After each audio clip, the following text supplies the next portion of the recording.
Ngayon ho, mga bossing, pagtuunan natin ng pansin, ito pong si Benny Abante at ito pong si Jimmy Bondok. Ayan. Taguan. Oh, yeah. Bakit naman pinagsama yung dalawa sa isang programa, ano? Merong pinag-uusapan sila. Friends na nga daw ho, mga kababayan eh. Alam nyo naman po na si Jimmy Bondok ay nasa kampo ng mga DDS ho, mga bossing. Kaya hindi nanalo. At parang isa din siya doon sa sa nagrereklamo na nadaya. Dalawa yata sila ni Kubuloy. No? Dalawa yata, si Jimmy Bondok at si Kibuloy, yung mga nagrereklamo, nadaya sila. Tama ba? I-correct nyo na lang ako. Sa DDS ba naman sumama? Di ba? DDS, ba't nangyari dyan sa mga kandidato nyo? 3 panalo, Bongo, Bato, sino pa? Mga solid mga DDS na yun, syempre. No? Sino pa yung isa? Marcoleta. Tapos 7, talo. Tuloy. Man to man, heart to heart. Kasi dalawa. Hindi, kasi syempre, alam niyo naman yung kulay ko, wala akong taguan. No? Oh, yeah. Ang galing sa puso. Yung pang impeachment complaint, ang purpose po talaga is to hold her accountable or to prevent her from running as president. Really, tinatanong ba pa talaga yan? Siyempre, alam na ho ang sagot dyan. No? Para papanagutin kung sino yung may sala talaga. Tingin niyo ho ba sasagot si Benny Abante na, hindi, para mapigilan namin siya na tumakbo sa pagka-presidente sa 2028. At saka ho, mga bossing, kung babalikan natin yung mga Quadcom, yung mga hearing doon sa Kongreso, kitang-kita naman po may mga ebidensya at kitang-kita din po yung mga tauhan ni Sara Duterte, mga kababayan, na halos po malapit ng ituro o konti na lang po maituturo na po di ba? Ano lang ginagawa nila? Biglang sasakit daw po. Sasakit daw po yung dibdib, no? Tapos kailangan isugod na po sa ospital. Mga DDS, hindi nyo nahalata yun? Di ba? Hindi nyo nahalata yun? Dapat kapag kayo mga ganun, bakit kaya biglang ganun? Ba't yung mga ina-idol ko yata ganito, ganyan? Pero dahil po, mga uto-uto, yung mga DDS, ay naniniwala, ayan, tignan nyo, aatakihin pa sa puso, yung mga idol namin. Tapos, si Zulaika Lopez, di nahatid na sa ospital. Ngayon, lalabas. Sabi kay General Torre, ng Vice Presidente, pwede ba palapitin mo yung mga camera? Di sabi ni General Torre, wala pong problema. Mga cameraman, lapit kayo. Paglapit ng camera, ganun na, biglang ngalngal, biglang iyak. Utang ina nyo, mga DDS, mga uto-uto kayo. Ang dali nyo mga mauto talaga. No, boplocks kayo, This is an innocent, Sa akin, honest question. totoo ha. Ang Diyos ang witness ko dito. Yes. As God is my witness. Oy, It Baptist is to pastor siya. hold Pastor her siya. accountable. Okay. It is for her to answer all the allegations that she did not answer during the The good Quadcom. government meeting. Sabi ko nga ho sa inyo, kung ako ang nasa sitwasyon ng Vice Presidente, sasagutin ko na ho lahat yan Unang araw pa lang ho, nung impeachment na unang-una, o baka po hindi pa nag-uumpisa yung impeachment, nagsasalita na ako, ipinapaliwanag ko na sa taong bayan. Bakit po? Kasi kung gusto ko talaga ng kakampi, ayan po, ang pinakamalakas, taong bayan. Dahil pag yan, naintindihan ka at nakita na sincero ka, no?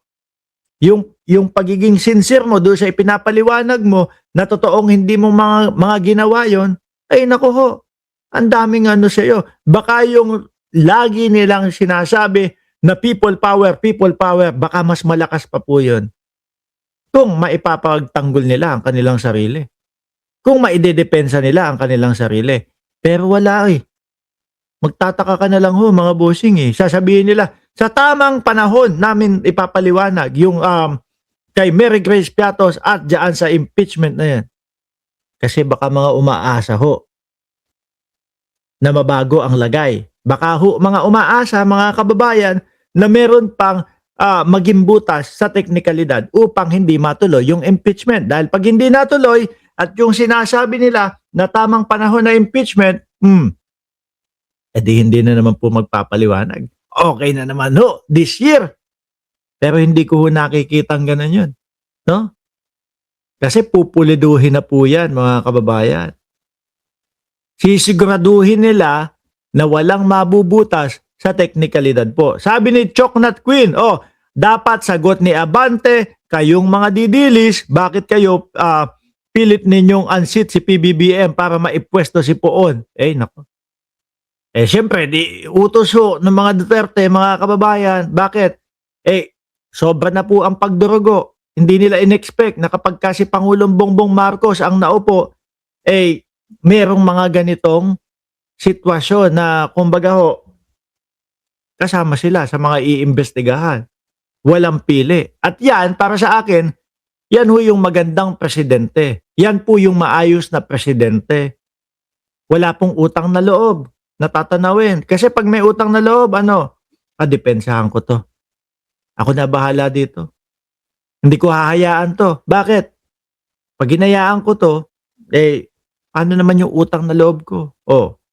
Kung gumawa ng katarataduhan, dahil may utang na loob, sige, hayaan mo na yan. Huwag nang papanagutin yan. Di ba?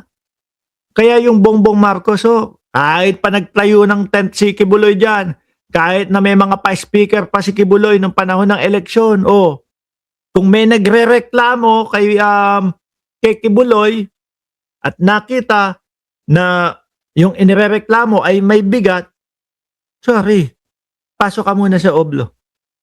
Di ba? Ngayon, yung mga kababayan natin nakararamdam mo ng patas na pagtanaw sa gobyernong ito.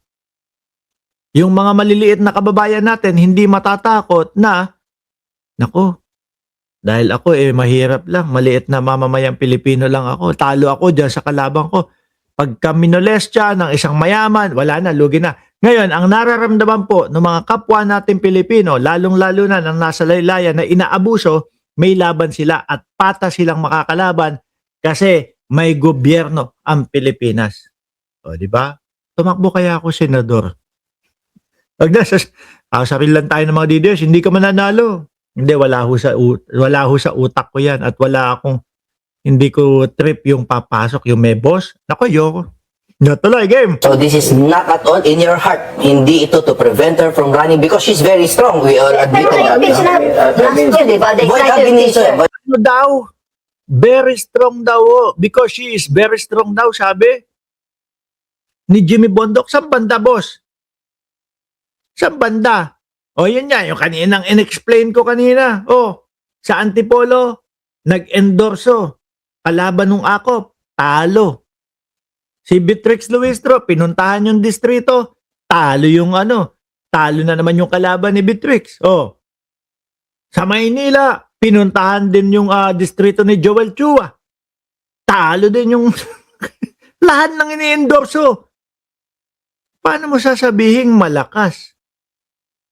Kapag pinagsama si Bongbong bilang vice-presidente at si Lenny bilang presidente, ewan ko na lang kung sino ipangharap nyo dyan. Kahit sino pa kahit po siguro si Jose Manalo ang vice-presidente ni Inday Sara. Wala nang olats na yan. Abiniso, so hindi siya na-impeach. Pero I mean, they tried, but Yes. And actually, wala sa House yung decision because the Senate, even if it convicts, pero unlikely nga sa ngayon sa politika to convict, they can just say, remove her from office. Iba pa yung removal plus Disqualification. Andiyan na pala si Sir Jess Beltran. disqualification. I know. But we all know that magkapatid So, yun. Senador, I think Diba? more than si Kong Benny, Prosecution lang kami. Senador ang may Judges yun sila. Yes, but we know na that is the natural evolution of that. And impeachment. Naman tayo ng dito, mga grade 3, di ba? Ako, meron Ay pinaglalaban ni Jimmy Bondoc na kaya lang ini-impeach ang vice-presidente kasi malakas siya doon sa 2028. Diyos ko po. Paanong lalakas ang isang kapag ka nagpa-press conference, wala pong ibang sasabihin kundi pupugot ulo. Wala pong ibang sasabihin kundi puro patayan. Paano lalakas yun? Sige nga ho, mga bossing. Imaginein ho natin, no? 2028 na ngayon. At si BP Sara na ang nakaupong presidente, mga boss. Tago na ako.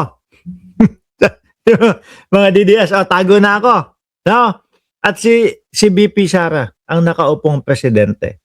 Ano sa tingin nyo ho, mga kababayan, ng itsura kapag ka nagsasalita na po ang vice-presidente? Kaharap yung mga world leader.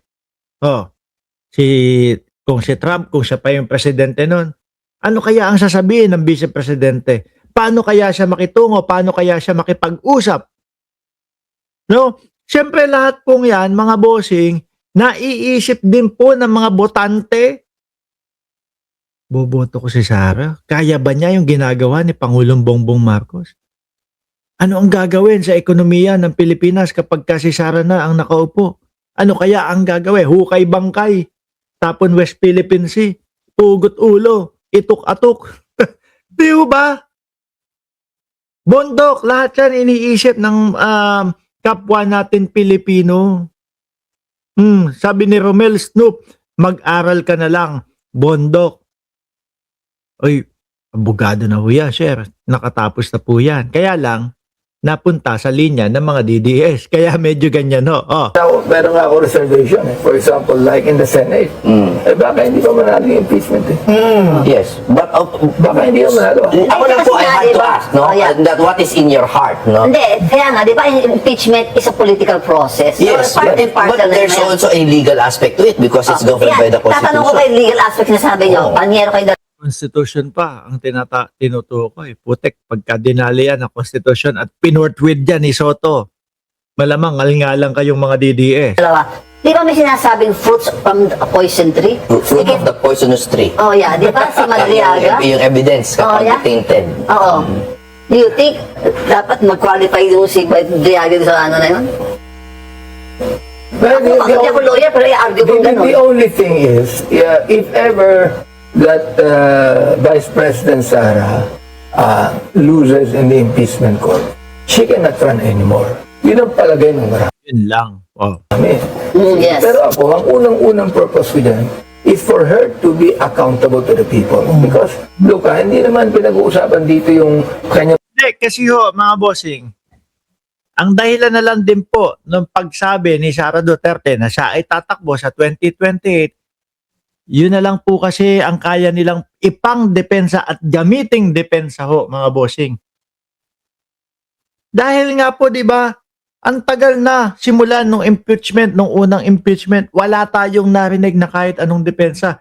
Ngayon, sila gagawa ng pang-alibay. Kasi po tumatakbo po ako, tsaka nagdeklara po ako, natatakbo ako sa 2028. Kaya po nila ako pinapa-impeach kasi isa po ako sa malakas. Yun na lang at yun ang sasabihin ho. Di ba? Ganyan naman po ang style ng mga DDS, mga kababayan. Ganyan ang style ng mga Duterte, mga bossing. Marge! Annalisa Oso, nagbabatian kayo dyan, ha? Tuloy. Pagtakbo bilang Pangulo eh. Ang pinag-uusapan namin dito is the 2026 as Vice President. Sa the 2028 running for the President. But kung benefits just Yun, totoo ho. Totoo, ayan, di ba? Pinag-uusapan dito kung ano yung mga nagawa, kung ano yung posibleng kaharapin ng vice-presidente. Pero yung mga DDS, nando na po, 2028 na po.